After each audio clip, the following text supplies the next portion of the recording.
বাংলাদেশের রাজনৈতিক পট পরিবর্তনে দিল্লির সুর এখন সম্পূর্ণ ভিন্ন।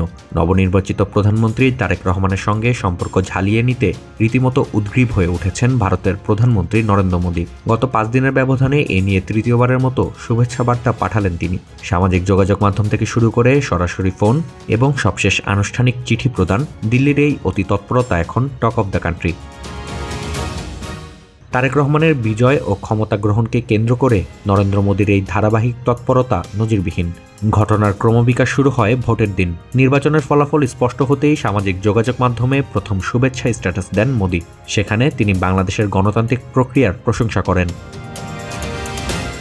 ফলাফল ঘোষণার পরপরই তারেক রহমানকে ব্যক্তিগতভাবে ফোন করেন মোদী। দীর্ঘ ফোনালাপে তিনি দুই দেশের ভবিষ্যৎ নিয়ে আশাবাদ ব্যক্ত করেন। আর সবশেষ মঙ্গলবার ঢাকাস্থ ভারতীয় হাইকমিশনের মাধ্যমে পাঠানো চিঠিতে তারেক রহমানকে অভিনন্দন জানান মোদী। পাশাপাশি বাংলাদেশের নতুন প্রধানমন্ত্রীকে ভারত সফরের আমন্ত্রণ জানান তিনি। মোদীর পাঠানো চিঠিতে কেবল রাজনৈতিক শিষ্টাচার নয়, বরং ব্যক্তিগত হৃদ্যতার ছাপও স্পষ্ট।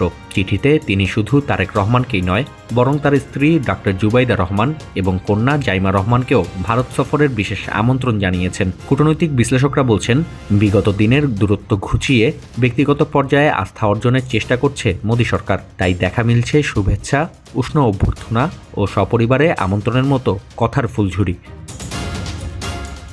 শপথ গ্রহণের কয়েক মুহূর্ত পরেই প্রধানমন্ত্রী তারেক রহমানের সঙ্গে সৌজন্য সাক্ষাৎ করেন ভারতের লোকসভার স্পিকার ওম বিড়লা। প্রায় 20 মিনিটের এই বৈঠকে তিনি মোদীর পক্ষ থেকে বিশেষ বার্তা পৌঁছে দেন। শপথের পরপরই বিদেশি কোনো উচ্চপদস্থ প্রতিনিধির এমন তৎপরতা প্রমাণ করে দিল্লির কাছে এখন ঢাকার গুরুত্ব কতটা বেশি।